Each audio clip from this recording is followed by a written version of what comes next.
Next is relation between magnetic field intensity B vector and magnetic intensity H vector. इन दोनों में बेटा क्या क्या रिलेशन है उसको डिस्कस करते हैं. चलिए बेटा सबसे पहले बात करते हैं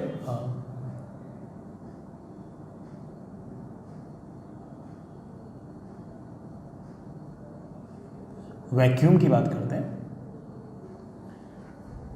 वैक्यूम में जैसा हम जानते हैं कि मान लीजिए कोई मैग्नेटिक फील्ड है, कोई एक्सटर्नल मैग्नेटिक फील्ड है, let's say B naught. Let's बेटा एक्सटर्नल मैग्नेटिक फील्ड है बी नॉट. तो यहां पर जो H डिफाइन होगा बेटा that is simply B not upon mu naught. Mu not is of course permeability of free space या फिर परमिबिलिटी ऑफ वैक्यूम. अगर ये वैक्यूम है तो मैग्नेटिक फील्ड है. मैग्नेटिक फील्ड तो है लेकिन यहाँ पर कोई एटम्स नहीं है. एटम्स नहीं है तो ऑफ कोर्स उनके अंदर किसी प्रकार का कोई इंटेंसिटी ऑफ मैग्नेटाइजेशन नहीं है. तो आप कह सकते हो कि इस केस में आपका जो आई वेक्टर आएगा बेटा वो तो जीरो आएगा. किसी प्रकार का कोई इंटेंसिटी ऑफ मैग्नेटाइजेशन तो है ही नहीं. वैसे हमने जो रिलेशन पढ़ा था शायद बेटा वो ये पढ़ा था कि जो भी आपकी मैग्नेटिक फील्ड नई वाली आती है that is external magnetic field plus induced magnetic field. मैं वेक्टरली ऐड कर रहा हूं दोनों को, सेम डायरेक्शन में हो तो ऐड कर दो, अपोजिट हो तो सब्ट्रैक्ट कर दो. जो हमारी एक्सटर्नल मैग्नेटिक फील्ड है इट इज बड़ा B not plus induced magnetic field को हम हमेशा ही लिख सकते हैं, मैंने आपको सिखा रखा है, that is equals to mu not into I vector. Vacuum में अगर बात करें तो अगर आपने मैग्नेटिक फील्ड लगा भी दी है तो किसी प्रकार के कोई एटम्स ही नहीं है. वैक्यूम है तो ऑफ कोर्स नो एटम्स. और अगर किसी प्रकार के कोई एटम नहीं है तो हम बड़े आराम से ऐसा कह सकते हैं कि किसी प्रकार का कोई अलग से मैग्नेटाइजेशन ही नहीं है. किसी प्रकार का कोई मैग्नेटाइजेशन ही नहीं है. और जब मैग्नेटाइजेशन ही नहीं है तो ऑफ कोर्स आपका इंड्यूस्ड मैग्नेटिक फील्ड भी नहीं है. और अगर इंड्यूस्ड मैग्नेटिक फील्ड नहीं है, मैग्नेटाइजेशन नहीं है, ये टर्म्स आपकी जीरो हो गई. आपके पास जो नेट मैग्नेटिक फील्ड आएगी that will be simply B naught. और इस केस में आप बड़े आराम से कह सकते हो कि H की value comes out to be of course B not upon mu naught. ये तो हर केस में होता है. और अगर वेक्टर फॉर्म में अगर लिखना चाहो तो आप कह सकते हो कि H vector is equals to B naught vector upon mu naught. This is your magnetic field intensity B vector and this is your magnetic intensity H vector. लेकिन अगर मीडियम चेंज होगा तो क्या होगा? मीडियम चेंज होगा तो H vector change नहीं होगा, B वेक्टर चेंज होगा. देखते हैं कैसे चेंज होगा. वैक्यूम के अलावा कोई और मीडियम होगा तो क्या होगा? चलिए बेटा डिस्कस करते हैं इस बात को.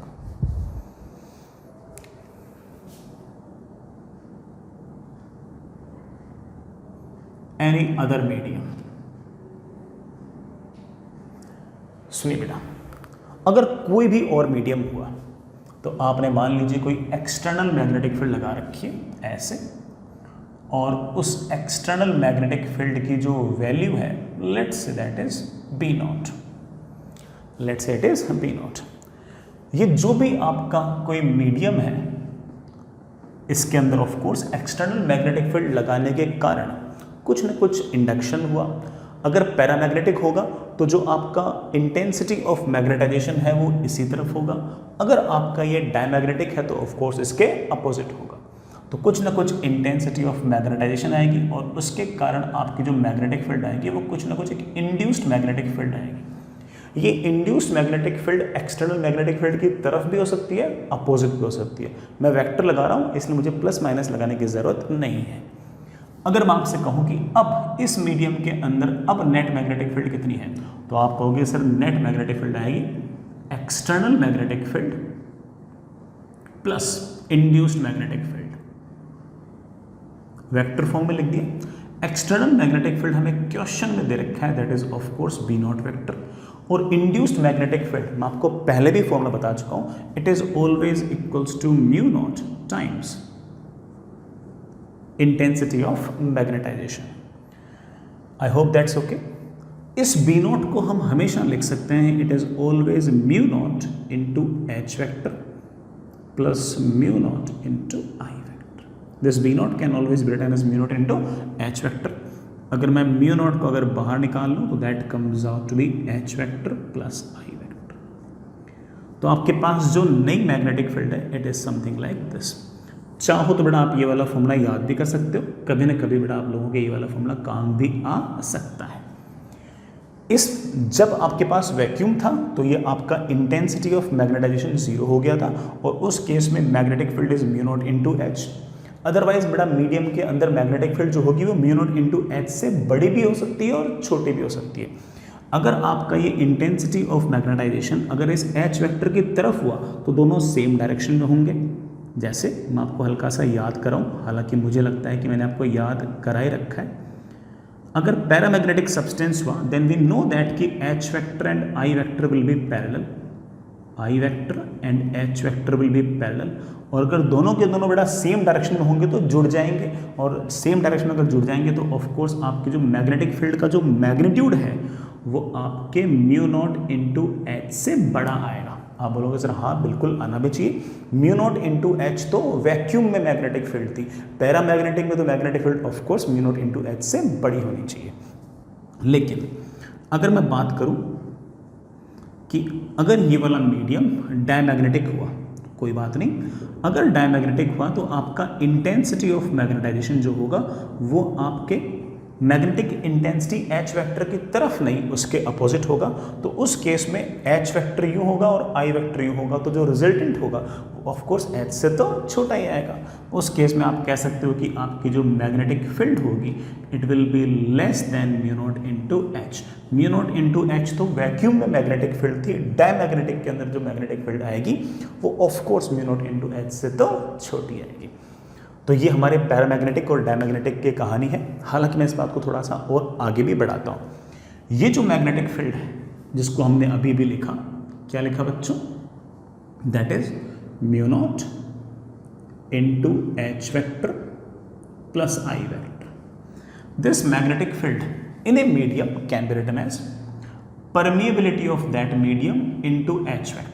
एच वेक्टर चेंज नहीं होगा लेकिन ये म्यू चेंज हो गया. अब ये म्यू नॉट नहीं है, ये म्यू है इनटू एच वेक्टर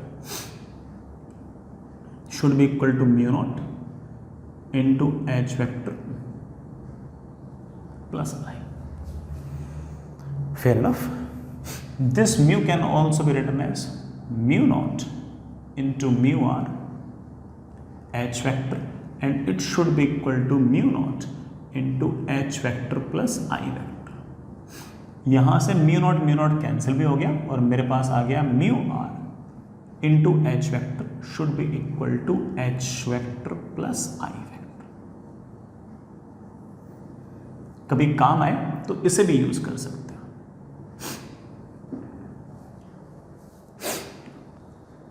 इसे भी यूज कर सकते हो. Fair enough. चलिए बेटा आगे चलिए. नेक्स्ट इज एक छोटी सी टर्म और इन्हीं बातों पर आगे बढ़ाएंगे अपन. ठीक है, आगे चलते हैं बेटा. एक छोटी सी टर्म और हमारे काम आएगी, that is magnetic susceptibility.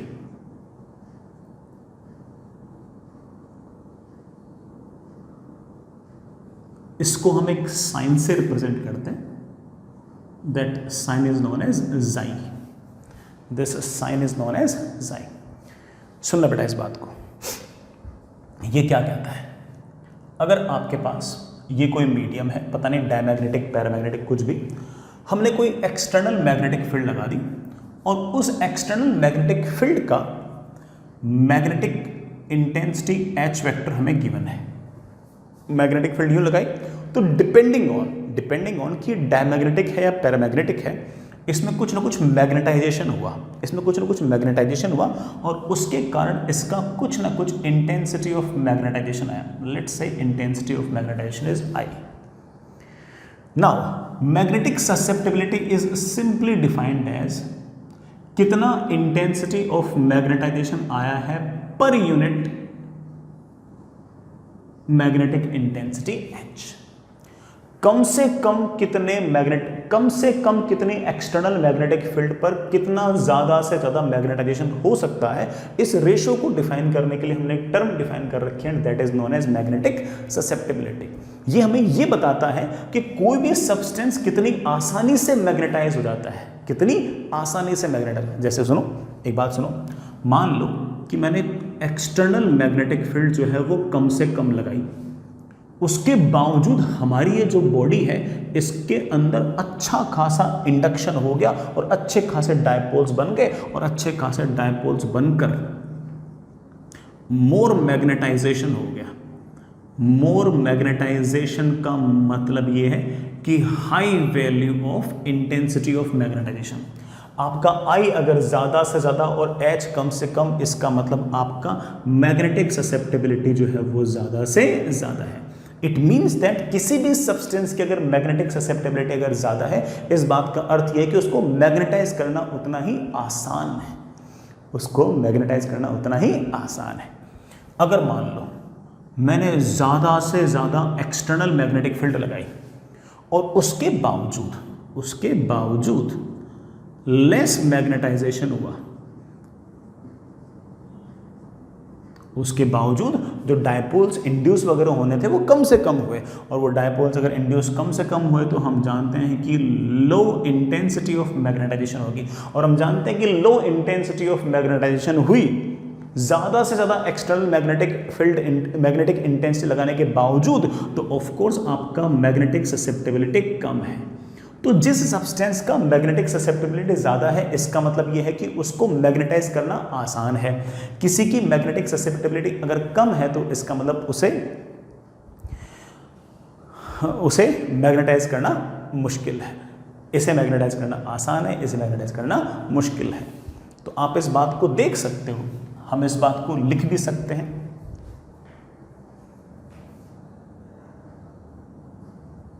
High magnetic susceptibility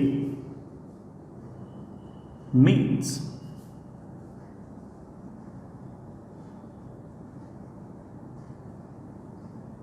easy to magnetize, कि इसके अंदर डायपोल्स बड़ी आसानी से बन जाएंगे, और डायपोल्स अगर आसानी से बन जाएंगे तो अच्छा खासा इंटेंसिटी ऑफ मैग्नेटाइजेशन आ जाएगा। एक बात और, अगर मैं आपसे पूछूं कि वैक्यूम का इंटेंसिटी ऑफ मैग्नेटाइजेशन क्या होगा, तो आप कहोगे सर वैक्यूम के अंदर कोई एटम्स वगैरह तो है नहीं, आपको जितनी एक्सटर्नल मैग्नेटिक फील्ड लगानी है लगा दो, आपका जो वैक्यूम है उसमें तो एटम्स ही नहीं है, और अगर एटम्स नहीं तो डायपोल्स नहीं है, और डायपोल्स नहीं है तो ऑफकोर्स ना तो वो मैग्नेटिक फील्ड की तरफ अलाइन हो सकते हैं, ना वो मैग्नेटिक फील्ड के अपोजिट अलाइन हो सकते हैं। तो उस केस में आप बोलोगे सर वैक्यूम के केस में आपको H जितना लगाना है उतना लगा लो, इंटेंसिटी ऑफ मैग्नेटाइजेशन तो जीरो आएगा, और इंटेंसिटी ऑफ मैग्नेटाइजेशन अगर जीरो आएगा H होने के बावजूद, तो ऑफकोर्स हमारा मैग्नेटिक ससेप्टिबिलिटी वैक्यूम का क्या आएगा, जीरो। वैक्यूम का क्या आएगा, zero. I hope it's okay. एक बात तो बेटा, इसको ऊपर ले जाओ तो मैं इसको लिख सकता हूं, intensity of magnetization is equals to susceptibility times H vector. मैंने बेटा यहाँ पर H वेक्टर जानबूझ के नहीं लिखे, because division of vectors is not defined, तो जानबूझ के मैं इस H को ऊपर ले गया और उसके बाद मैंने इस तरह से वेक्टर्स लगाए। ठीक, तो आप इस फॉर्मूले को भी याद कर सकते हो, इसे याद रखो, इसे याद रखो, कोई फर्क नहीं पड़ता, कोई फर्क नहीं पड़ता। अब मैं आपको एक छोटी सी बात और बताना चाहता हूं, है ना, सुनिएगा। अगर आपका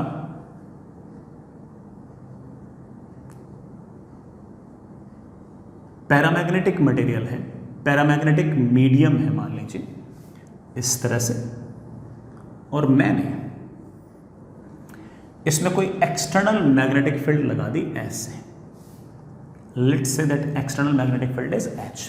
ये एक्सटर्नल मैग्नेटिक फील्ड जैसे आपने पैरामैग्नेटिक सब्सटेंस में लगा दी, याद कीजिए बेटा पैरामैग्नेटिक सब्सटेंस में पहले से डायपोल्स हुआ करते थे, और वो डायपोल्स अलाइन हो जाया करते थे एक्सटर्नल मैग्नेटिक फील्ड की तरफ, तो आपके पास इस तरह से डायपोल्स क्रिएट हो जाया करते थे।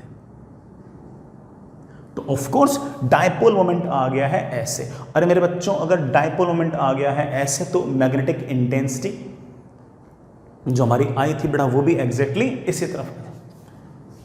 इंटेंसिटी ऑफ मैग्नेटाइजेशन आपका आई भी इसी तरफ आ गया है, इंटेंसिटी ऑफ मैग्नेटाइजेशन भी इसी तरफ आ गया है।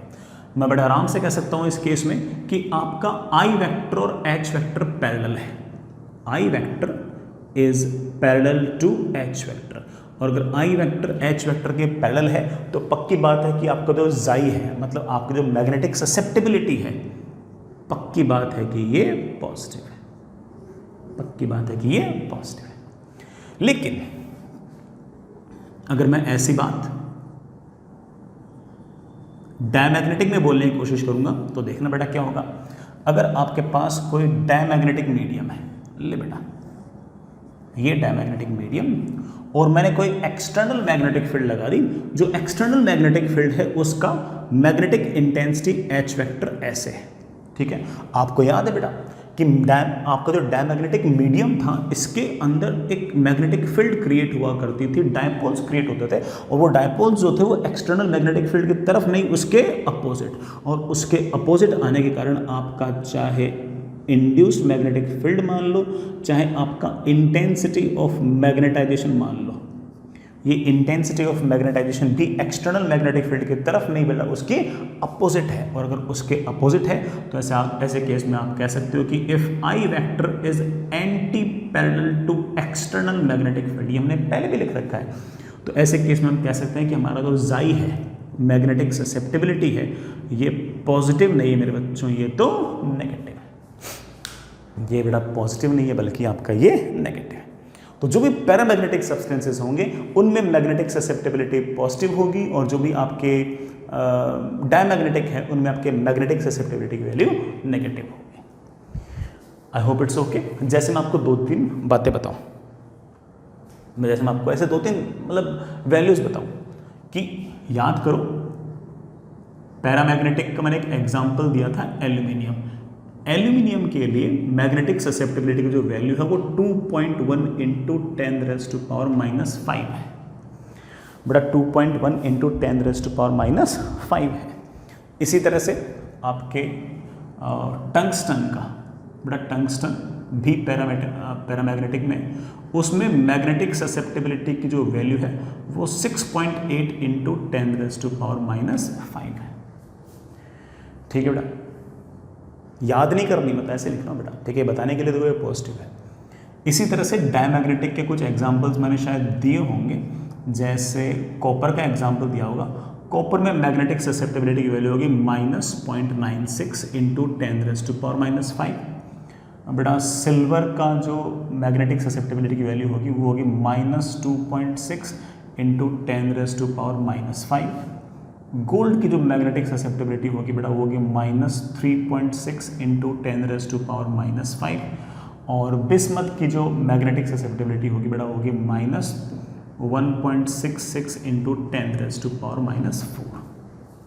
ये वैल्यूज याद नहीं करनी है, मैं तो सिर्फ और सिर्फ बता रहा हूँ कि पैरामैग्नेटिक की बेटा मैग्नेटिक ससेप्टिबिलिटी भले ही छोटी है लेकिन पॉजिटिव है, डायमैग्नेटिक की भले ही छोटी है लेकिन वो नेगेटिव है।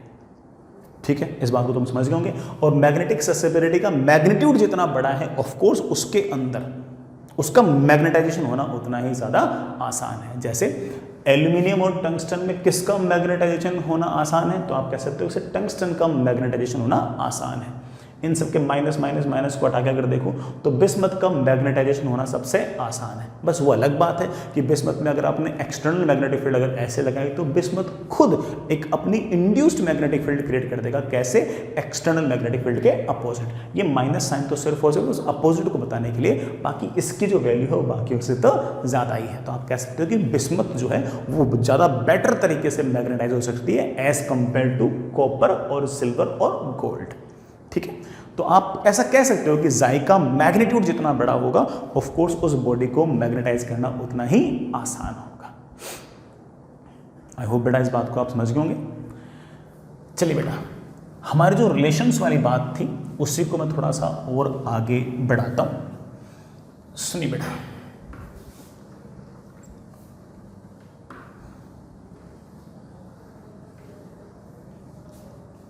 हमने जो फॉर्मूला निकाल रखा था उसी फॉर्मूले को मैं थोड़ा सा और आगे बढ़ाता हूँ। बट आपके पास ये कोई मीडियम है, ये बाहर तो वैक्यूम है,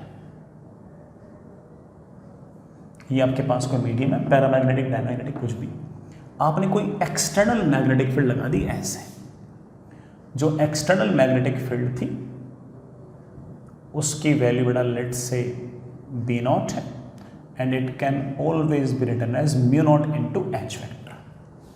ठीक है ना।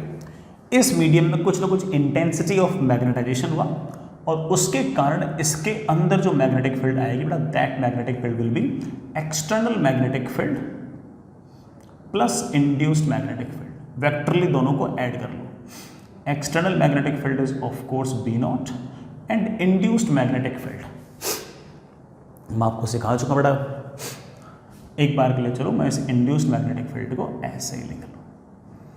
जो आपकी एक्सटर्नल मैग्नेटिक फील्ड है हमने इसको लिखना सीखा कि it is always equals to mu not into H vector plus.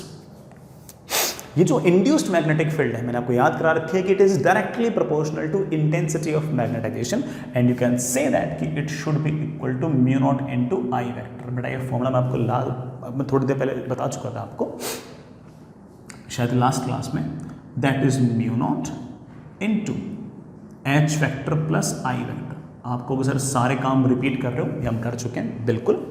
हम इसे ये भी लिख सकते हैं that is mu not into H vector, तो ठीक है बेटा। इस इंटेंसिटी ऑफ मैग्नेटाइजेशन को हम बड़े आराम से लिख सकते हैं जाई times H vector,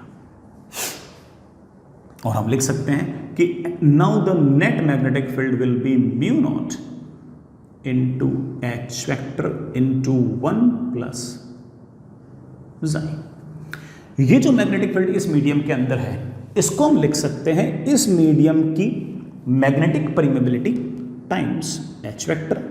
sir H vector यहाँ और यहाँ सेम हो गया, बिल्कुल। हमने जानबूझ के एच वेक्टर डिफाइन इस तरह से किया कि वो मीडियम पर डिपेंड ना करें and it should be equal to mu not into H vector into 1 plus chi. But अच्छा हो तो आप एच वेक्टर कैंसिल कर सकते हो। मेरे पास आ गया है permeability is permeability of vacuum into 1 plus जाई। किसी भी मीडियम की जो मैग्नेटिक परमिएबिलिटी है, जो परमिएबिलिटी है उसको हम लिख सकते हैं permeability of vacuum times relative permeability. Mu R is known as relative permeability and it is always equals to mu not into 1 plus chi. आपके म्यू नॉट से म्यू नॉट कैंसिल हो गया और हमारे पास रिलेटिव परमेबिलिटी म्यू आर का एक formula आ गया बड़ा, दैट इज 1 प्लस जाई। बड़ा कितना आ गया 1 प्लस जाई या 1 plus susceptibility. Again a new formula and we have to remember it. याद करना ही पड़ेगा बेटा। हालांकि मैंने पूरी डेरिवेशन या फिर पूरा रिलेशन बताया है बट याद तो आपको करना ही पड़ेगा। मैं एक छोटी सी बात और बोल दूं कि जो भी अपने पैरामैग्नेटिक सब्सटेंसेस होंगे याद करो उनके अंदर जाई की जो वैल्यू थी, आई होप बड़ा याद होगी, वो 0 से बड़ी थी, पॉजिटिव थी। तो पक्की बात है कि पैरामैग्नेटिक सब्सटेंस के लिए म्यू आर की जो वैल्यू आएगी वो 1 से तो बड़ी आएगी। तो आप कह सकते हो कि पैरामैग्नेटिक के लिए म्यू आर जो आएगा बड़ा वो 1 से बड़ा आएगा।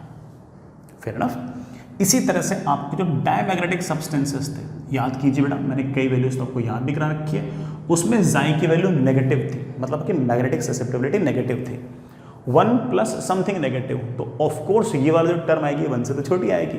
तो आप कह सकते हो कि डायमैग्नेटिक सब्सटेंस पर जो म्यू आर की वैल्यू है बड़ा 1 से छोटी आएगी।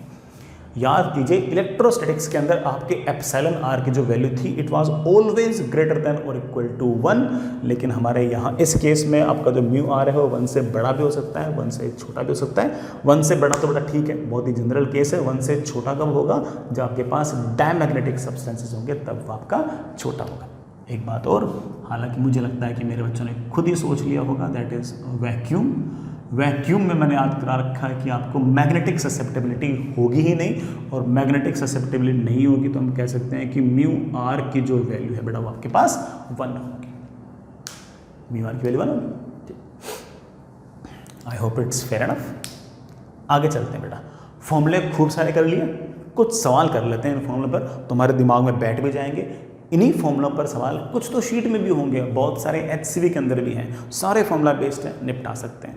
तो हम फॉर्मूले भूले नहीं, उससे पहले कुछ सवाल कर लेते हैं। जैसे बेटा एक सवाल करते हैं, बिल्कुल फॉर्मूला बेस्ड सवाल ये, find percentage change in magnetic field B when space with in the ideal solenoid is filled with aluminium. तो मेरे ख्याल से सवाल का अर्थ ये हो गया कि आपके पास बड़ा कोई सोलेनॉइड है, करंट कैरिंग ऑफ कोर्स, ठीक है, इसमें कोई ना कोई करंट जा रहा होगा ऐसे। पहले अगर कुछ नहीं बोल रखा तो हम एयर या वैक्यूम कंसिडर कर सकते। हमने इस पूरे के पूरे रीजन को एल्यूमिनियम से भर दिया, बीच वाले सारे के सारे रीजन को एल्यूमिनियम से भर दिया। तो हमसे पूछा है कि जो मैग्नेटिक फील्ड B है उसमें कितना परसेंटेज चेंज आया। तो पहले काम करते हैं, शुरुआत में इनिशियली ऑफ कोर्स हम एयर या वैक्यूम मानेंगे। तो उस टाइम जो मैग्नेटिक फील्ड थी वो निकालना कोई आसान सा तो काम है बेटा, that is mu not N I. Sir N और आई दिन रखे, कोई जरूरत नहीं है। जैसे मैंने एल्यूमिनियम लगा दिया, अब आप जानते हो कि मैग्नेटिक फील्ड चेंज हो गई है, और मैग्नेटिक फील्ड हो गई है म्यू नॉट नहीं बेटा, एल्यूमिनियम का mu into N I. Sir aluminium का मैं परमेबिलिटी कैसे लिखूं बेटा, इसको तुम लिख सकते हो mu not into mu R N I. Mu not तो ठीक है बेटा, म्यू आर तो दिया हुआ ही नहीं है, म्यू आर नहीं दिया हुआ है, तो उसको मैं लिख सकता हूँ 1 प्लस ससेप्टिबिलिटी, और सवाल में ससेप्टिबिलिटी की वैल्यू दे रखी है, टाइम्स आपका एन आई। ये आपके पास नई मैग्नेटिक फील्ड आ गई है। पुरानी मैग्नेटिक फील्ड ये है, नई मैग्नेटिक फील्ड ये है। हमसे पूछा है कि परसेंटेज चेंज क्या होगा। Percentage change always means final minus initial upon initial into 100। तो फाइनल है mu not into 1 plus chi into N I minus mu not N I upon initial है mu not N I into 100। हमारे पास बेटा मेरे ख्याल से answer आ गया है जाई इंटू 100। बेटा जाई की वैल्यू कितनी है, जाई की वैल्यू है 2.1 into 10⁻⁻5 into 100। I think that is 2.1 into 10⁻⁻3%। इतने परसेंटेज बेटा आपकी मैग्नेटिक फील्ड बढ़ गई है, पॉजिटिव आया ना इसलिए बोल दिया बढ़ गई। अगर सवाल में कोई बेवकूफ़ बनाने वाला अगर कुछ बोल दिया होता कि find the change in magnetic intensity H, percentage change in magnetic intensity H, तो हम जवाब देते 0। मैग्नेटिक इंटेंसिटी H जो है वो मीडियम पर डिपेंड नहीं करती, वो तो हर मीडियम की सेम होती है। I hope you get the point. मैं यहाँ पर एक बात और बोलना चाहता हूँ, यही सवाल वापस से करूँ, अगर एल्यूमिनियम की जगह अगर गोल्ड होता, और गोल्ड का बेटा जाई लिख लेना, शायद मैंने लिखाया भी हो आपको, बड़ा गोल्ड का जाई लिख लेना -3.6 इंटू 10⁻⁻5 कर देंगे। अब हम जानते हैं कि जैसे ही मैंने ये गोल्ड लगाया, एक्सटर्नल मैग्नेटिक फील्ड ऐसे होगी, ये डायमैग्नेटिक है, डायमैग्नेटिक है तो उसने खुद मैग्नेटिक फील्ड क्रिएट की होगी ऐसे, और जो मैग्नेटिक फील्ड ऐसे क्रिएट की होगी वो इस बार पक्की बात है कि मैग्नेटिक फील्ड बढ़ाएगी नहीं बल्कि मैग्नेटिक फील्ड घटाएगी। तो पक्की बात है कि परसेंटेज चेंज जो है वो इस बार नेगेटिव आएगा। तुम चिंता मत करो, तुम थोड़ा वैसे ही करो जैसे करते आए थे, बड़ा वैसे करो। पहले मैग्नेटिक फील्ड कितनी है, म्यू नॉट एन आई, अब कितनी है म्यू नॉट इंटू 1 प्लस जाई टाइम्स एन आई। सर ये वाली मैग्नेटिक फील्ड तो इससे छोटी होनी चाहिए थी, क्योंकि इस बार जो सारा का सारा मीडियम है वो तो गोल्ड का है, और गोल्ड डायमैग्नेटिक है, डायमैग्नेटिक के अंदर तो मैग्नेटिक फील्ड वैक्यूम से कम होनी चाहिए। सर तो ज़्यादा आ रही है, ज़्यादा नहीं आ रही है, कम आ रही है, चेक कर लो। जाई की वैल्यू जो पॉजिटिव नहीं है वो नेगेटिव है, तो ऑफकोर्स ये वाला जो टर्म आएगी ये बड़ा ऑफकोर्स 1 से छोटी आएगी, और ये जो मैग्नेटिक फील्ड आएगी म्यू नॉट एन आई से छोटी आएगी। अगेन कोई मुझसे पूछे कि what is the percentage change, तो बेटा हमें कुछ खास चिंता की बात ही नहीं, that is final minus initial upon initial into 100, और वापस से बेटा वही आंसर आ गया जाई इंटू 100। बेटा जाई की वैल्यू नेगेटिव में थी तो मेरे पास आ गया -3.6 इंटू 10⁻⁻2%। ये माइनस साइन तो सिर्फ और सिर्फ क्या बता रहा है कि हमारी जो मैग्नेटिक फील्ड है बेटा वो कम हो गई है। होनी तो थी, क्योंकि इस बार आपने बेटा पैरामैग्नेटिक सब्सटेंस थोड़ी यूज़ किया है, आपने क्या यूज़ किया, आपने डायमैग्नेटिक। और डायमैग्नेटिक आप लोग जानते हो कि मैग्नेटिक फील्ड को घटाती है, जितनी वैक्यूम में होती है उससे कम मैग्नेटिक फील्ड आपके डायमैग्नेटिक मटेरियल के अंदर होती है। आई होप दैट्स ओके, काम चल जाएगा, आगे चलते हैं। चलिए बेटा एक बढ़िया सा सवाल करते हैं। हमारे पास एक आइडियल सोलेनॉइड है, इसमें करंट की वैल्यू 4 एम्पियर है, कुछ नहीं बोल रखा तो हम वैक्यूम कंसिडर कर लेते हैं, ठीक है। और number of turns per unit length दे रखे 50 टर्न्स पर सेंटीमीटर, ध्यान रखना यूनिट का 50 टर्न पर सेंटीमीटर है, ठीक है। आइडियल सोलेनॉइड है। पूछा गया बताओ find magnetic intensity H and magnetic field B। Magnetic intensity H बताओ और मैग्नेटिक फील्ड B बताओ। बताएंगे इस पूरे रीजन के अंदर मैग्नेटिक फील्ड आएगी ऐसे। मैग्नेटिक फील्ड B का हमें फॉर्मूला याद है बेटा, that is mu not NI, ठीक है, क्योंकि बेटा वैक्यूम है तो mu not NI। Mu not की वैल्यू बेटा of course 4 pi into 10⁻⁻⁷। N जो है वो नंबर ऑफ टर्न्स, बेटा उसे SI यूनिट में लिखो तो मेरे ख्याल से SI यूनिट में आ जाएगा 50, 100 ऊपर लगा देना तो बेटा number of turns per metre आ जाएगा। ये तो 1 सेंटीमीटर में 50 टर्न है तो ऑफ कोर्स 1 मीटर में कितने होंगे, मल्टीप्लाई विथ 100, तो ऐसे कर दो इंटू 100। और करंट की वैल्यू बेटा, करंट की value comes out to be 4, ठीक है बेटा। I think 5 20 into 8 that is 8 pi into 10⁻⁴ बेटा 3 ये बड़ा 1 वो 4 -3 बड़ा। आई थिंक वैल्यू आ गई मेरे पास 8 इंटू 3.14 इंटू 10⁻⁻³ टेस्ला। रफली बेटा ऐसे बोल दो, it is nearly 25 milli tesla. ये आपकी आ गई है मैग्नेटिक फील्ड भी। मैंने आपसे पूछा मैग्नेटिक इंटेंसिटी H कितनी होगी, तो आप बोलोगे सर मैग्नेटिक इंटेंसिटी H होगी मैग्नेटिक फील्ड डिवाइड बाय इस मीडियम का म्यू। मैग्नेटिक फील्ड है B और इस मीडियम का म्यू है म्यू नॉट। वैक्यूम बनाए तो आप कह सकते हो कि दैट इज मैग्नेटिक फील्ड की वैल्यू हम जानते हैं mu not NI upon mu naught. Mu not से म्यू नॉट क्या हो गया, कैंसिल होना भी चाहिए क्योंकि H जो है वो मीडियम पर डिपेंड नहीं करता। N क्या है, N है नंबर ऑफ टर्न्स बेटा, that is 5000 turns per metre multiplied by current. बेटा करंट की वैल्यू कितनी है, 4 एम्पियर। आई थिंक वैल्यू आ गई that is 20,000 ampere per metre. 20,000 है ना, 20,000 एम्पियर पर मीटर, ये हमारा आंसर आ गया। आई hope you get the point. अब अगला सवाल। अब मैंने क्या किया, ये सवाल कंप्लीट हो गया। अब मैंने क्या किया कि इस पूरे के पूरे रीजन के अंदर मैंने आयरन रॉड इंसर्ट कर दी। आयरन को वैसे फेरोमैग्नेटिक मटेरियल बोलते हैं, बट आप ना एक बार के लिए मान के चलो कि वो रफली पैरामैग्नेटिक जैसे से ही होते हैं, और जिस तरफ आपकी मैग्नेटिक फील्ड है इंड्यूस्ड मैग्नेटिक फील्ड भी उसी तरफ ही आती है, ठीक है। हमें सवाल ये दे रखा है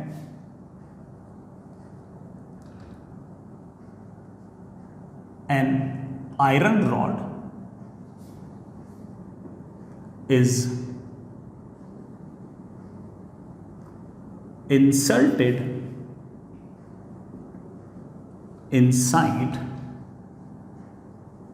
solenoid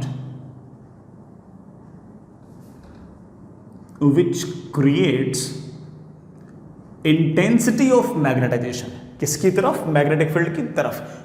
भले ही फेरोमैग्नेटिक हो, इनका बिहेवियर पैरामैग्नेटिक जैसा ही है, तो जिस तरफ आपकी मैग्नेटिक फील्ड होगी उसी तरफ ये इंड्यूस्ड मैग्नेटिक फील्ड और उसी तरफ ये इंटेंसिटी ऑफ मैग्नेटाइजेशन क्रिएट कर देंगे। And create intensity of magnetization 4 × 10⁻⁶ ampere into metre.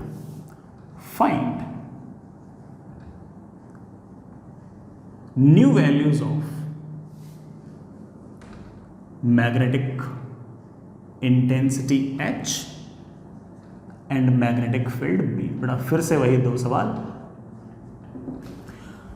अगर मैंने आयरन लगा दिया तो बताओ बेटा नई वैल्यूज ऑफ H और B क्या होगी। तो H के लिए तो मेरे बच्चे बोलेंगे कि सर जितना H पहले था उतना ही H अब भी होगा, H में किसी प्रकार का कोई चेंज नहीं है, आप भले ही मीडियम चेंज कर दो H चेंज नहीं होगा। सो H will be still ampere. हाँ B जरूर चेंज हो गया, B जरूर चेंज हो गया, मानते हैं। नया वाला B क्या होगा, अब नया वाला B क्या होगा, अब आप जानते हो कि जैसे मैंने इसमें आयरन लगा दिया, अब अंदर मैग्नेटिक फील्ड दो है, आपकी जो एक्सटर्नल थी वो भी है और साथ ही साथ ऑफ कोर्स जो इंड्यूस्ड है वो भी है। तो आप बोलोगे सर नई वाली मैग्नेटिक फील्ड जो होगी इट विल बी जो भी हमारी एक्सटर्नल मैग्नेटिक फील्ड थी जो पहले थी वो प्लस आपकी इंड्यूस्ड। आराम आराम से याद करो बेटा, कोई जल्दबाजी नहीं है। जो हमारी एक्सटर्नल मैग्नेटिक फील्ड थी उसको हम बड़े आराम से लिखा करते थे mu naught into H vector, और जो इंड्यूस्ड है उसको हम बड़े आराम से लिखा करते थे mu naught into I vector. वो अलग बात है कि बेटा ये पैरामैग्नेटिक की तरह ही फेरोमैग्नेटिक का बिहेवियर होता है, इसलिए आपका एच भी इस तरफ आई भी इस तरफ। ये आपकी एक्चुअल थी और इसमें आपकी इंड्यूस्ड और जुड़ गई। वो अलग बात है बेटा, इस बार एक्चुअल कम और इंड्यूस्ड बहुत ज़्यादा है, ऐसा फेरोमैग्नेटिक में होता ही होता है, हम आगे जाके पढ़ भी लेंगे। लेकिन हम कौन सा फेरोमैग्नेटिक पढ़ रहे हैं, हम तो सवाल कर रहे हैं, हमें जितना आता था वो लगा रहे हैं। इस म्यू नॉट इंटू एच की वैल्यू बेटा शायद हमारे पास 25 मिली टेस्ला आई थी, प्लस म्यू नॉट बेटा mu not is of course 4 pi into 10⁻⁻7 multiplied by बेटा आई की वैल्यू मैंने आपको शायद दी होगी, intensity of magnetization is 4 into 10⁻6। I think this is 25 milli tesla plus 4 चौक 16 16 pi into 10⁻⁻1 tesla. I think that is 25 milli Tesla plus 16 into 3.14 बड़ा वो पॉइंट लगा दो इस तरह से, ये बड़ा हमारे पास आ गया। मैं एक बार वैल्यूज निकाल लेता हूँ यार कैलकुलेटर से।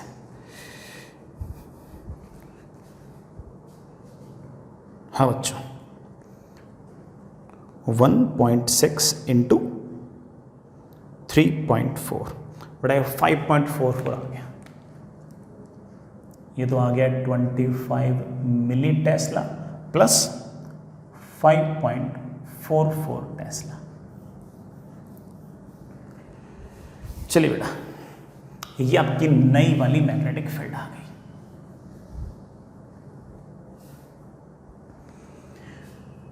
इसे आप रफली 5.44 भी लिख सकते हैं बेटा, 25 that is 0.025 Tesla plus 5.44 Tesla.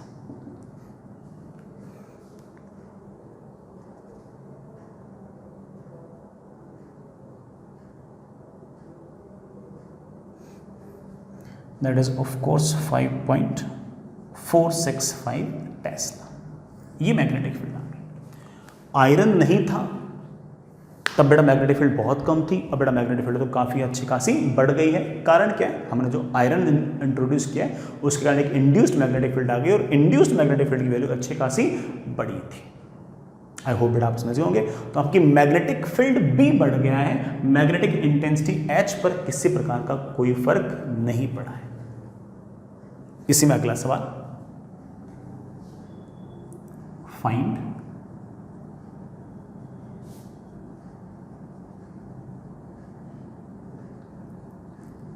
Permeability of iron. बेटा आयरन की परमिएबिलिटी निकालो, सारे फॉर्मूले रिवाइज होंगे हमारे, कर देंगे।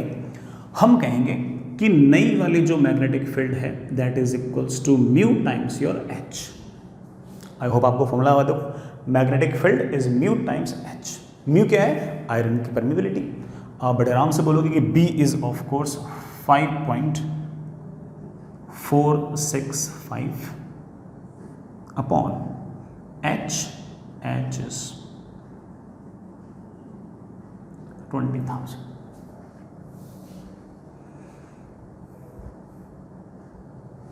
बड़ा इसकी वैल्यू निकालना चाहो,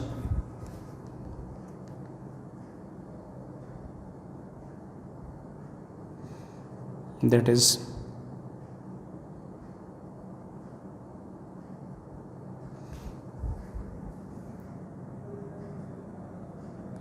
दिस इज योर म्यू, और बड़ा म्यू की वैल्यू आ गई है 2.73 इंटू 10 रेज़ टू पावर -4। बड़ा आपकी म्यू की वैल्यू है in SI units, in SI units, in SI units. अगला सवाल बेटा इसी में, फाइंड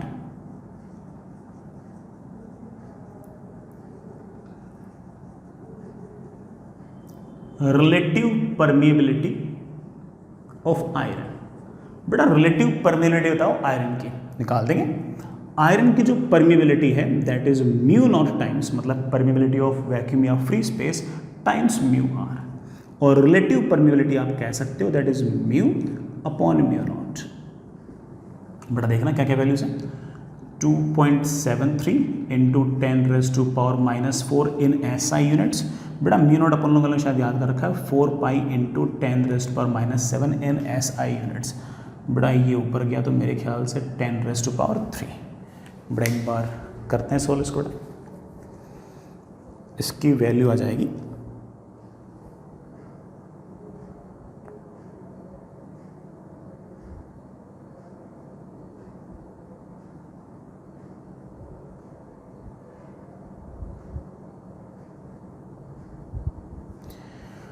बेटा मेरे ख्याल से 217, दैट इज 217.35।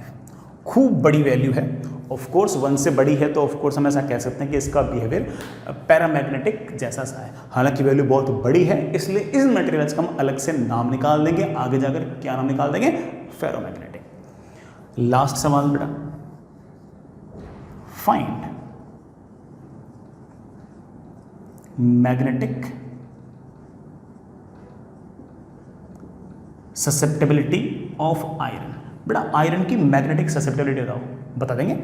हमारे पास एक फॉर्मूला था कि mu R is always equals to 1 plus chi, तो आप कह सकते हो कि जाई इज बेसिकली म्यू आर -1, तो आप कह सकते हो कि इसकी वैल्यू आ गई मेरे पास 216.35।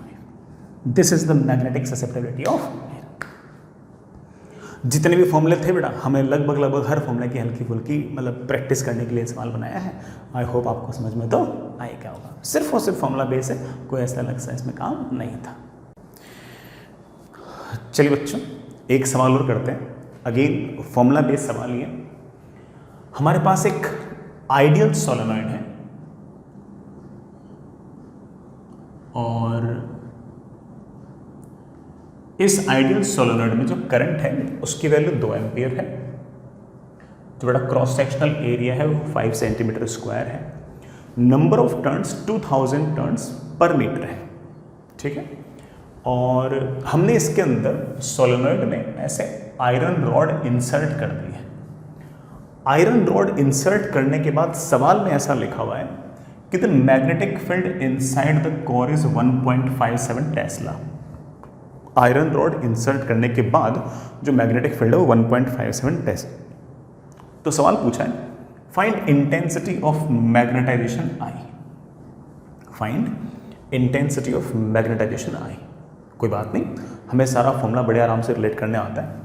हम जानते हैं कि अंदर जो मैग्नेटिक फील्ड है इट इज ऑफ कोर्स हमारी जो एक्सटर्नल मैग्नेटिक फील्ड थी वो प्लस हमारी जो इंड्यूस्ड मैग्नेटिक फील्ड है। एक्सटर्नल मैग्नेटिक फील्ड को बेटा हम बड़े आराम से शायद म्यू नॉट इंटू एच लिखा करते थे, और हम लोग शायद हाँ ये रहा, इस इंड्यूस्ड मैग्नेटिक फील्ड को लिखा करते थे म्यू नॉट इंटू आई। हम यहाँ से आई को लिख सकते हैं, I think that is B upon mu not minus H. ये आंसर आना चाहिए बेटा, B upon mu not minus H. Sir H कैसे निकालो? चाहे आयरन हो चाहे वैक्यूम हो, वी नो दैट कि एच इज ऑफ कोर्स बेटा पहले से तुम लोगों को सिखा रखा हूँ, that is of course B not upon mu not. अगर यहाँ पर आयरन ना होता और वैक्यूम होता तो मैग्नेटिक फील्ड कितनी होती? तो आप बोलोगे तब मैग्नेटिक फील्ड होती है mu not N I divide by mu naught, क्योंकि एच जो है वो तो मीडियम पर डिपेंड करता नहीं है। तो हमने यहाँ से आयरन को हटा दिया और फिर इमेजिन कर लें कि यहाँ पर एयर है या वैक्यूम है, तो मैग्नेटिक फील्ड कितनी होती डिवाइड बाई म्यू नॉट। अब आयरन होगा तब भी एच तो वही रहेगा, एच थोड़ी चेंज होगा। तो आप कह सकते हो कि H is basically N I, but what is number of turns, that is 2000 per meter, but what is current, current is 2, I think it is 4000 ampere per meter। ठीक है बेटा, अब तो सिर्फ वैल्यूज रखनी है। B बेटा B है 1.57 अपॉन म्यू नॉट। बेटा म्यू नॉट की वैल्यू तो मैंने सिखा रखी बेटा, आई थिंक म्यू नॉट की वैल्यू होती है 4 पाई इंटू 10⁻⁻⁷ माइनस 4000। हाँ बच्चा, पाई की बेटा वैल्यू 3.14 होती है, तो मैं कह सकता हूँ that is 1.57 into 10⁻⁷ upon 4 times 3.14। ये बेटा इससे निपटा, ये नीचे 2 आ गया माइनस 4000। I think बेटा 10⁻⁷ upon 8, I think that is 12.5 into 10⁵ minus 4000।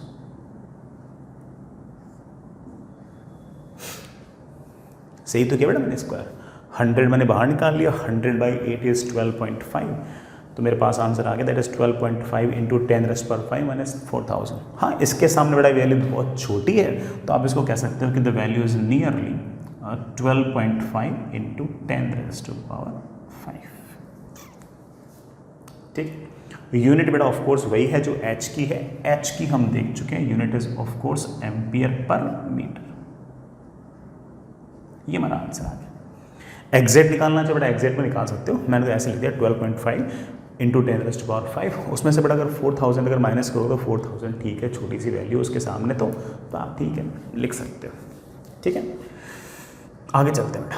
Next, अच्छा अगला सवाल क्या पूछा है, पोल स्ट्रेंथ। सर किस बात की पोल स्ट्रेंथ, सुनो, ये जो आपका आयरन है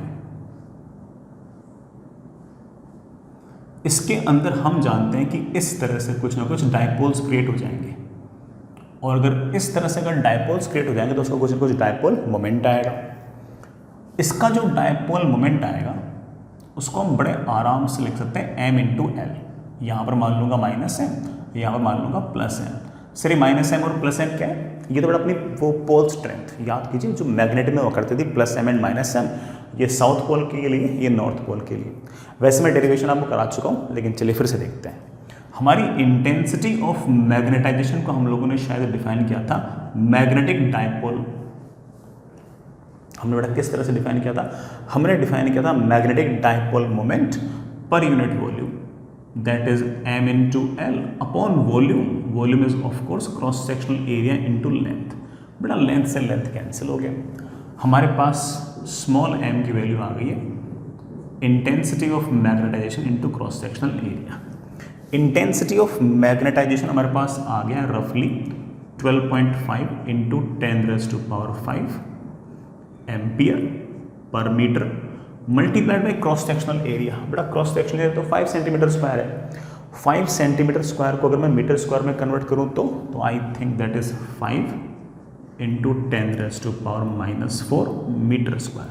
1 मीटर से मीटर कैंसिल, मैं इस कैलकुलेशन को नीचे कर लूँ, हमारे पास पोल स्ट्रेंथ की वैल्यू आ गई है 12.5 इंटू 5 बेटा कितना हो गया 62.5 इंटू 10⁻⁻1 एम्पियर इंटू मीटर। ऐसे लिखो बेटा 625 एम्पियर मीटर। आई होप आपको याद भी होगा कि हमारी जो पोल स्ट्रेंथ थी उसका यूनिट जो थी वो एम्पियर इंटू मीटर ही थी। तो इस तरह से आप इन सारी बातों को रिलेट कर सकते हो। हालांकि मैं आपको थ्योरी के अंदर ये वाला फॉर्मूला निकाल के पहले दिखा चुका हूँ कि पोल स्ट्रेंथ की जो वैल्यू है या फिर इंटेंसिटी ऑफ इवन निकाल के दिखा चुका हूँ। बिल्कुल जब अपन ने बेटा स्टार्ट किया था तब कि pole strength is intensity of magnetization into cross sectional area. ठीक है, सवाल में कोई बहुत हाई फाई बातें थी नहीं बेटा, जो फॉर्मूला अपने याद कर रखे उसी के बेसिस पे सवाल था। चलिए बेटा एक सवाल और, फॉर्मूला बेस्ड ही सवाल है। अगेन हमारे पास एक आइडियल सोलेनॉइड है, इसके अंदर एल्यूमिनियम का कोर है बेटा। एल्यूमिनियम आप जानते हो पैरामैग्नेटिक सब्सटेंस है और आइडियल सोलेनॉइड है। इसमें करंट जो है वो 2 एम्पियर भेजा गया है। Number of turns per unit length जो है वो हमें सवाल में दे रखे 40 turns per centimetre. 40 turns per centimetre, ध्यान रखना पर सेंटीमीटर है। एल्यूमिनियम की मैग्नेटिक ससेप्टिबिलिटी हम लोगों को दे रखी है 2.3 इंटू 10⁻⁵। हालांकि हमने कभी ना कभी याद भी किया हो सकता है, ठीक है।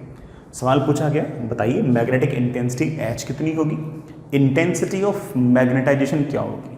बेटा कई जगह बुक्स में सिर्फ और सिर्फ मैग्नेटाइजेशन I शब्द भी यूज़ कर रखा होता है, मैं तो पूरा शब्द यूज़ करता हूँ इंटेंसिटी ऑफ मैग्नेटाइजेशन कई बुक्स में, और इवन मेन के सवाल के अंदर भी सिर्फ मैग्नेटाइजेशन I भी लिखा हुआ आया है एक बार, तो आप देख लेना यार ना, ऐसे शब्द तो कम से कम आने चाहिए ना, हमें एग्जैक्टली वर्ड्स पता होंगे तभी तो सवाल होंगे अपन लोगों से। Magnetic field B and relative permeability μr, सब पूछा गया, सब कर देंगे, हमें सारे फॉर्मूले रिलेट करने आते हैं, नहीं भी आते तो हम रिलेट कर लेंगे लिख लिख के, ठीक है।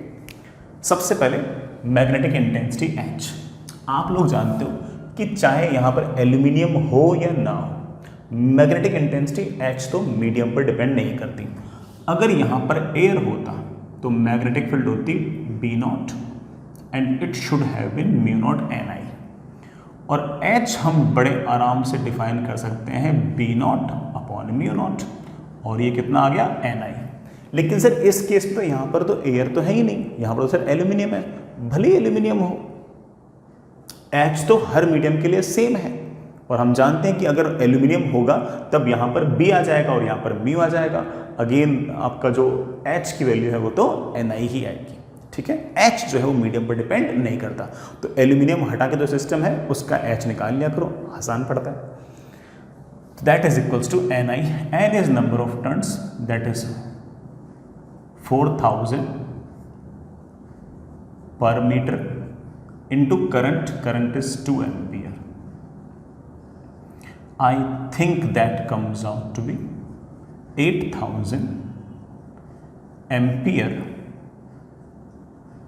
पर मीटर। ये हमारे पास H की वैल्यू आ गई। पहला सवाल तो हो गया। दूसरा है इंटेंसिटी ऑफ मैग्नेटाइजेशन। बड़ा याद करो, जाई पता है तो I तो पता लग जाएगा अपन लोगों को, है ना। इनके बीच में हमारे पास एक फॉर्मूला हुआ करता था, और आई होप बड़ा आप लोगों को याद है कि हमारे पास क्या फॉर्मूला था।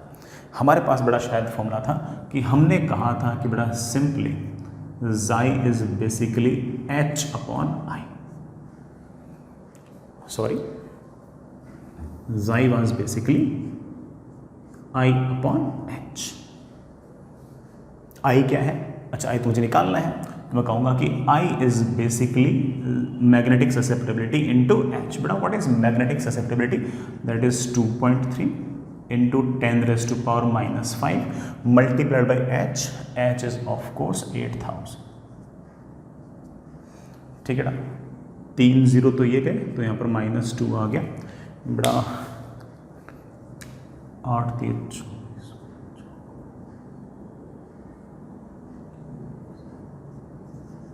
18.4 into 10⁻⁻²। I think that is 0.184 unit. बेटा आप समझिए जो H की यूनिट है बेटा वही I की यूनिट है, that is ampere per metre. आपका जाई तो यूनिटलेस था, लो बेटा I आ गया, कर दिया अपन ने, बढ़िया कर दिया मैंने, बढ़िया। What is the magnetic field, सोचते हैं बेटा मैग्नेटिक फील्ड कितनी होगी। मैग्नेटिक फील्ड होगी, अगर एयर होता तो मैग्नेटिक फील्ड μ0 Ni होती, अब मैग्नेटिक फील्ड होगी μ इंटू Ni। म्यू को आप μ0 इंटू μr भी लिख सकते हो, और μr निकालने के लिए हाँ इस μr फोर्थ क्वेश्चन में हम लिख सकते हैं, दैट इज 1 प्लस जाई, दैट इज 1 प्लस 2.3 इंटू 10⁻⁻⁵। लो बेटा μr पता लग गया। तो एक तरीका तो b निकालने का ये है कि आप कह सकते हो कि सर एल्यूमिनियम है तो दैट शुड बी μ Ni, और म्यू को हम लिख सकते हैं μ0 इंटू म्यू आर एन आई। यहाँ से इस म्यू आर को उठा के यहाँ रख दो, हमारी मैग्नेटिक फील्ड आ जाएगी। लेकिन मेरे पास एक तरीका और है, ये तो चलो ठीक है बेटा, ये तो एक अपने आप में तरीका हो ही गया।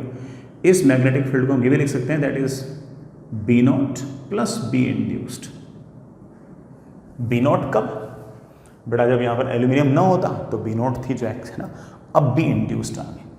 B naught can be written as mu naught H, B induced can be written as mu naught I. हम इस म्यू नॉट को बेटा बाहर निकाल लेते हैं और हमारे पास आ गया एच प्लस आई। सारी वैल्यूज बेटा आपको पता ही है, आप बड़े आराम से कह सकते हो कि magnetic field is 4 pi into 10⁻⁻⁷ into, हाँ बेटा बोलना एच कितना है 8000, ओह सॉरी 8000 प्लस बेटा आई कितना है, बहुत ही कम है, कोई बात नहीं, प्लस 1.84।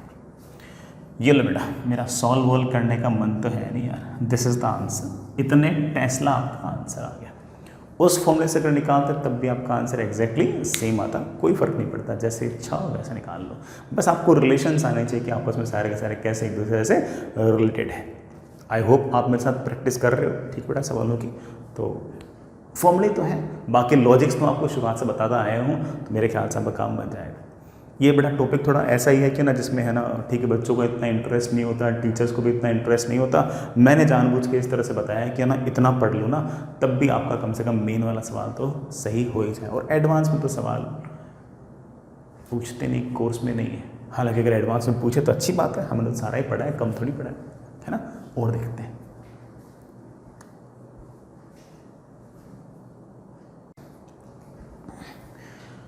चलिए बेटा एक छोटा सा सवाल और करते हैं, बहुत टफ नहीं है, बिल्कुल ऐसे आसान सा ही सवाल है। कोई मेटल है जिसकी परमिएबिलिटी दे रखी है 0.126 टेस्ला मीटर पर एम्पियर, उसकी परमिएबिलिटी गिवन है आपको। फाइंड इसकी रिलेटिव परमिएबिलिटी कितनी है वो निकालो, और उसकी मैग्नेटिक ससेप्टिबिलिटी है वो निकालो। तो very easy, we know that कि इस मेटल की जो रिलेटिव परमिएबिलिटी है that is permeability of this metal upon permeability of vacuum या फिर फ्री स्पेस। तो आप कह सकते हो कि permeability of this medium is 0.126, जो भी यूनिट है tesla metre per second, sorry tesla metre per ampere, divide by vacuum की। वैक्यूम की हमें पहले से याद होनी चाहिए, I think that is 4 pi into 10⁻⁻⁷, unit of course tesla metre per ampere ही रहेगी। इसको बड़े आराम से लिख सकता हूँ, that is 12.6 into 10⁻⁵ upon 4 pi. ये तो आपकी कैंसिल हो गए, यूनिट लेस, ये वैल्यू बेटा आपकी। चाहो तो आप बेटा इसको हल्का सा सॉल्व भी कर सकते हो, 12.6 डिवाइड बाई 4 इंटू 3.14 इंटू 10⁻⁵। बेटा एक बार ये डिवीजन करना, मैं तो बेटा कैलकुलेटर से कर लेता हूँ, तुम लोग बेटा करना, बताना क्या आता है।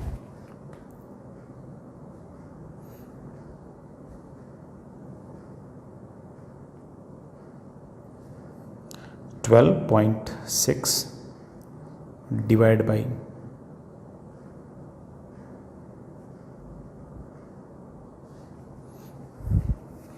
बड़ा मेरे ख्याल से आया है 1.00318 इंटू 10⁻⁵। ये बड़ा वैल्यू है, ठीक है। वैसे 1 भी लिख सकते थे इसको, ठीक है, आप कैलकुलेटर साइंस में ढंग से कर दिया, ठीक है। मैं इसका लिख सकता हूँ, दैट इज 1.00318। ये बड़ा आपका म्यू आ रहा है, बढ़िया। 1 लाख भी लिख सकते थे, बड़ा मर्जी है अपनी, ठीक है, ऐसा कोई बहुत बड़ा टास्क थोड़ी है। हमसे पूछा गया कि इसकी मैग्नेटिक ससेप्टिबिलिटी क्या होगी। वी नो दैट कि mu R is always equals to 1 plus magnetic susceptibility. हम कह सकते हैं कि magnetic susceptibility is basically mu R -1। तो आप कह सकते हो कि सर मैग्नेटिक ससेप्टिबिलिटी वैल्यू आ गई है 100,317। दैट इज 100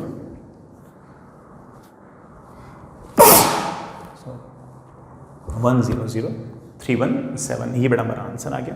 ये मैग्नेटिक ससेप्टिबिलिटी का आंसर है। ये आपका म्यू आर है, ये आपका जाई है।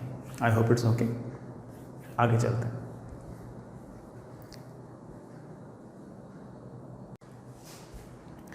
Next is Curie's law. Curie's law is basically given by Pierre Curie.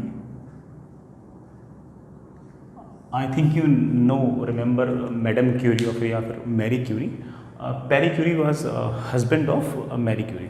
पूरी फैमिली फूडू थी, है ना। मेरे ख्याल से हस्बैंड वाइफ दोनों को नोबेल प्राइज़ मिला था। इनकी एक डॉटर थी, उनको भी नोबेल प्राइज़ मिला। उनके एक सन इन लॉ भी थे, उनको भी नोबेल प्राइज़ मिला। तो लगभग पूरा परिवार ही फूडू था। तो Pierre Curie was husband of madam Curie या फिर मैरी क्यूरी, जैसे आप उनको जानते हैं। एंड ये क्यूरीज लॉ क्या कहता है, सुनिएगा।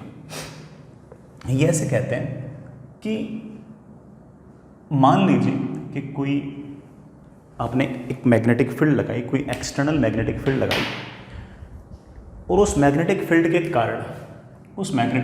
कारण जो मैग्नेटिक डायपोल्स हैं वो इस तरफ अलाइन हुए मैग्नेटिक फील्ड की तरफ। वो जैसे अलाइन होंगे वो इस तरफ एक इंड्यूस्ड मैग्नेटिक फील्ड क्रिएट करेंगे या फिर इंटेंसिटी ऑफ मैग्नेटाइजेशन क्रिएट करेंगे। मैग्नेटिक डायपोल मोमेंट कर लो, एक्सटर्नल मैग्नेटिक फील्ड लगाई तो एक्सटर्नल मैग्नेटिक फील्ड के कारण एक इंड्यूस्ड मैग्नेटिक फील्ड आएगी इस तरफ। इंड्यूस्ड मैग्नेटिक फील्ड आएगी, ऐसे बोल दो, या फिर ये बोल दो कि इंटेंसिटी ऑफ मैग्नेटाइजेशन आएगा, जैसे बोलना चाहो वैसे बोल दो। अगर हम इस सिस्टम का टेम्परेचर अगर बढ़ाते हैं, तो अगर टेम्परेचर बढ़ाएंगे तो ऑफ कोर्स ये जो एटम्स होंगे जिनका मैग्नेटिक डायपोल मोमेंट इस तरफ है, उन एटम्स के वाइब्रेशंस बढ़ेंगे, उन सबके वाइब्रेशंस बढ़ेंगे। उन सबके जैसे जैसे वाइब्रेशंस बढ़ेंगे, जैसे जैसे उनकी काइनेटिक एनर्जी बढ़ेगी, वैसे वैसे उनका मैग्नेटिक फील्ड की तरफ अलाइन होना उतना ही मुश्किल होगा, बल्कि वो ऐसे ऐसे ऐसे वाइब्रेट करेंगे। और जितना ज़्यादा टेम्परेचर होगा वाइब्रेशंस ऑफ कोर्स उतने ही ज़्यादा होंगे, और उनको मैग्नेटिक फील्ड की तरफ अलाइन करना या फिर उनका मैग्नेटाइजेशन करना उतना ही मुश्किल होगा।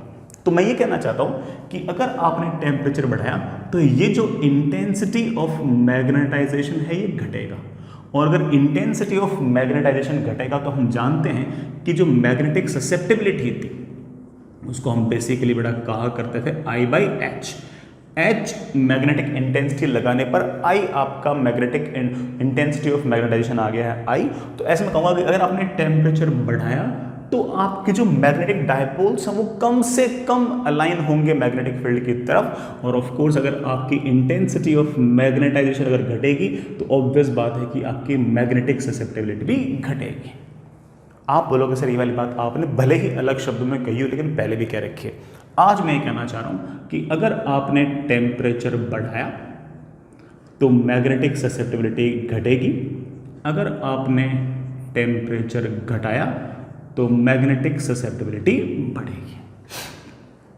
And the law is like this कि magnetic susceptibility is some constant upon temperature. This temperature must be in kelvin, not in degree Celsius. This constant is also known as Curie's constant. This is known as your Curie's constant. You have to remember this formula. इस साल बेटा JEE का एक सवाल भी था, वो exactly इसी फॉर्मूले के ऊपर था। मैं भी करा दूंगा, मैं तो उससे टफ कराऊंगा, लेकिन बेटा ऐसा सवाल है एग्जैक्टली इस बार जेई मेन में पूछ रखा था कि पहले टेम्परेचर इतना था, बताओ मैग्नेटिक ससेप्टिबिलिटी कितनी है, बाद में टेम्परेचर इतना है, बताओ मैग्नेटिक ससेप्टिबिलिटी कितनी है। इतना सवाल था तो कोई बहुत भारी काम तो बेटा था नहीं, बट फिर भी याद रख सकते हैं। ठीक है, एक बात और बोलूँगा, जो अपने फेरोमैग्नेटिक मटेरियल होते हैं, हालांकि हमने अभी तक अलग से फेरोमैग्नेटिक देखे नहीं है, अभी देख लेंगे, लेकिन जितना आपको हल्का फुल्का पता है बेटा, जितने हमारे फेरोमैग्नेटिक मटेरियल होते हैं उनके मैग्नेटिक ससेप्टिबिलिटी की वैल्यू जो होती है वो हाई होती है, काफ़ी ज़्यादा होती है, काफ़ी ज़्यादा होती है। ठीक है, अगर मैं इन फेरोमैग्नेटिक मटेरियल्स का अगर टेम्परेचर बढ़ाता जाऊँगा तो ऑफ कोर्स उनकी मैग्नेटिक ससेप्टिबिलिटी घटती जाएगी, और ऐसे अगर लगातार मैग्नेटिक ससेप्टिबिलिटी घटती गई तो किसी न किसी टेम्परेचर पर मैग्नेटिक ससेप्टिबिलिटी इतनी कम हो जाएगी कि हमारे जो फेरोमैग्नेटिक मटेरियल हैं इनको हम पैरामैग्नेटिक बोलना स्टार्ट कर देंगे। और जिस टेम्परेचर पर ऐसा होगा उसे हम क्यूरीज टेम्परेचर बोल देंगे। क्या बोल देंगे मेरे बच्चों? Curies temperature. तो फेरोमैग्नेटिक मटेरियल्स को अगर आप लगातार टेम्परेचर बढ़ाओगे तो किसी न किसी टेम्परेचर पर उनकी मैग्नेटिक ससेप्टिबिलिटी घटते they will start to behave like paramagnetic material and that temperature at which it happens is known as your Curie's temperature. एक छोटी सी लाइन लिखेगा, if temperature of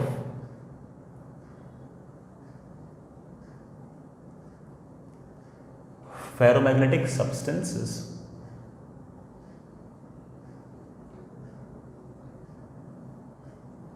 is increased, obviously their magnetic susceptibility will decrease। ये तो सबके साथ ही होता है। Their magnetic susceptibility will decrease and at a specific temperature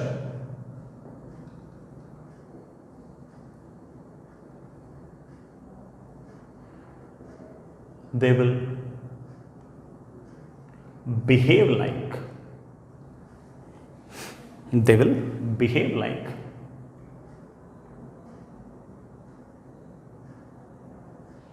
paramagnetic substance। This temperature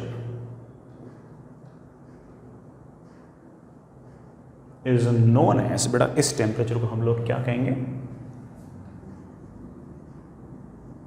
Curie temperature या फिर बेटा क्यूरी पॉइंट।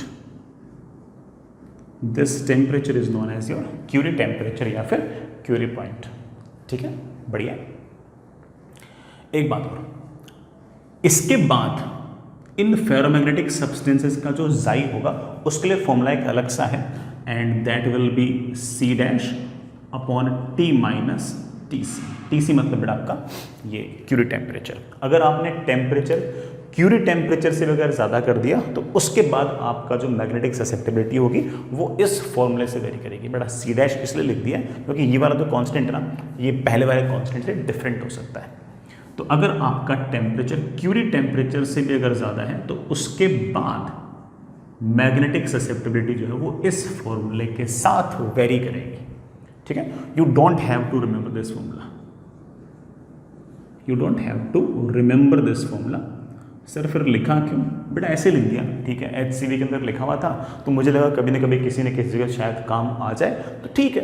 बाकी मुझे ऐसा लगता नहीं कि इस पर कभी कोई सवाल पूछेंगे। हाँ, इस पर सवाल इस साल JEE मेन में पूछा गया एंड सिंपल, इस टेम्परेचर पर इतनी मैग्नेटिक ससेप्टिबिलिटी तो बताओ इस टेम्परेचर पर कितनी, और पहले से टेम्परेचर केल्विन तक में और दे रखे थे तो बच्चों को कुछ करना ही नहीं पड़ा, सटासट आंसर आ गया उनका, कोई दिक्कत ही नहीं है ना। इस पर मुझे कोई लगता नहीं कि सवाल आएगा तो ज़बरदस्ती अपने दिमाग को बेटा इस पर ऑक्यूपाई करने की ज़रूरत नहीं है। This is your curies law. I hope बेटा आप समझ गए इस बात को। आगे चलते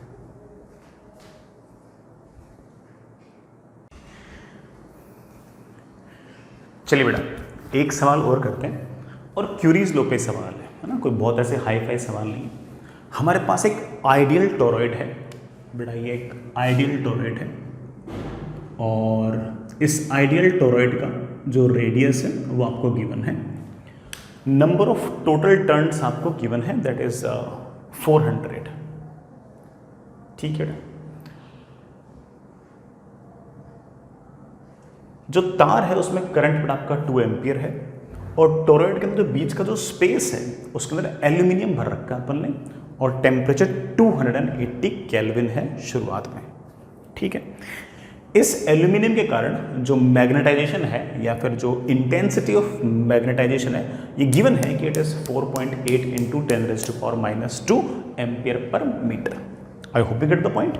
मैं फिर से बोलता हूँ, आइडियल टोरॉइड है, total number of turns given है, रेडियस गिवन है, करंट गिवन है, ये जो बीच का स्पेस है इसमें एल्यूमिनियम भरा हुआ है और एल्यूमिनियम का इंटेंसिटी ऑफ मैग्नेटाइजेशन या फिर मैग्नेटाइजेशन जो है वो आपको गिवन है 4.8 इंटू 10⁻⁻² एम्पियर पर मीटर।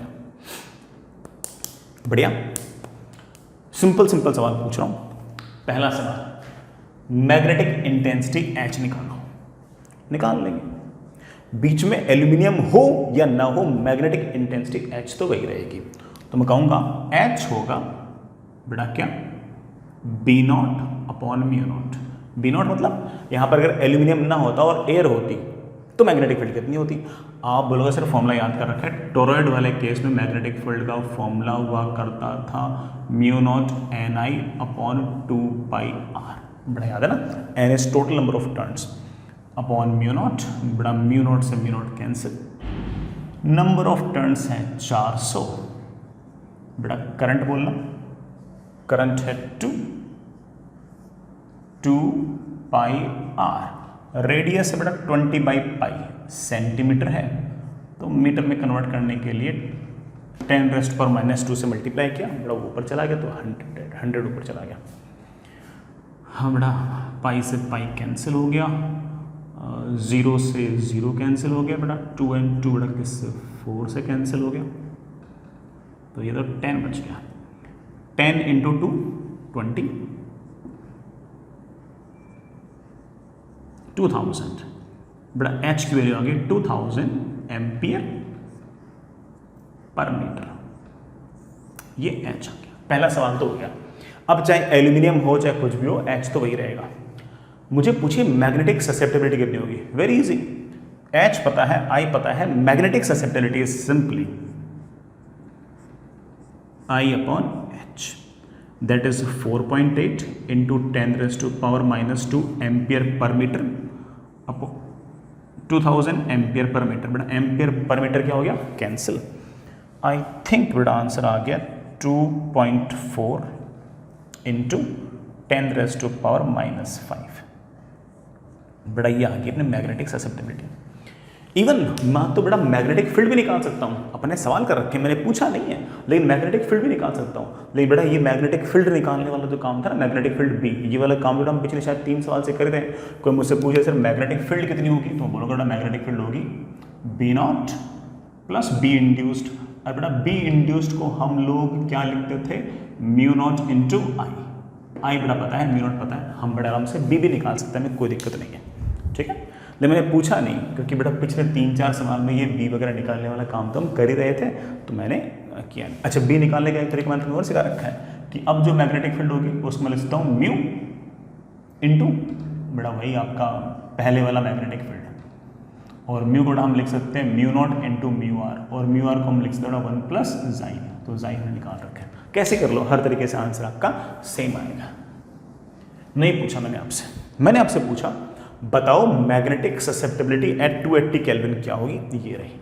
अब मैंने पूछा 320 केल्विन पर मैग्नेटिक ससेप्टिबिलिटी क्या होगी। आप बोलोगे सर टेम्परेचर बढ़ गया तो मैग्नेटिक ससेप्टिबिलिटी घट गई है, तो आप कह सकते हो कि sir magnetic susceptibility is inversely proportional to temperature, तो हम कह सकते हैं कि Xi1 upon Xi2 is of course T2 upon T1। पहले वाली मैग्नेटिक ससेप्टिबिलिटी थी 2.4 इंटू 10⁻⁻⁵, नई वाली मान लेते हैं Xi dash should be equal to, बाद वाला टेम्परेचर बड़ा मेरे पास है 320, इनिशियल टेम्परेचर था मेरे पास 280, तो Xi डैश की वैल्यू आ गई बेटा that is 2.4 into 10⁻⁵ into 280 upon 320।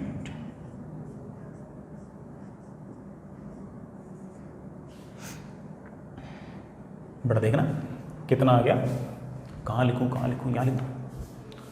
Xi dash बड़ा Xi डैश इज बड़ा नीचे तो मैंने क्या कर दिया यार, हाँ मेरे ख्याल से बड़ा 2.4 into 10⁻⁻⁵ into 7/8, I think this is 2.1 into 10⁻⁻⁵। ये नए वाले टेम्परेचर पर आपकी मैग्नेटिक ससेप्टिबिलिटी आ गई। ऑफ कोर्स मैग्नेटिक ससेप्टिबिलिटी घटनी चाहिए, घट गई। अब नए वाले टेम्परेचर पर मुझे अब वापस से इंटेंसिटी ऑफ मैग्नेटाइजेशन पूछ लिया। सर इंटेंसिटी ऑफ मैग्नेटाइजेशन तो सवाल में गिवन था। अरे भाई ये इंटेंसिटी ऑफ मैग्नेटाइजेशन तो आपका 280 केल्विन पे था। अगर आपने टेम्परेचर बढ़ा दिया तो ऑफ कोर्स अब कम डायपोल्स मैग्नेटिक फील्ड की तरफ अलाइन होंगे, और अगर मैग्नेटिक फील्ड की तरफ अगर कम अलाइन होंगे तो ऑफ कोर्स आपकी इंटेंसिटी ऑफ मैग्नेटाइजेशन तो घट जाएगी। और अगर इंटेंसिटी ऑफ मैग्नेटाइजेशन घट जाएगी तो आप बोल सकते हो कि सर नई वाली इंटेंसिटी ऑफ मैग्नेटाइजेशन इज नया वाला जाई और नया वाला एच। अरे सर काय का नया वाला एच तो चेंज ही नहीं होता है। ठीक है ना, कर दो। हमारे पास नई वाली इंटेंसिटी ऑफ मैग्नेटाइजेशन आ गई है बेटा, नया वाला जाई that is 2.1 into 10⁻⁵ into H. बेटा एच कहाँ निकाला अपन ने, कहाँ गया, ये रहा 2000।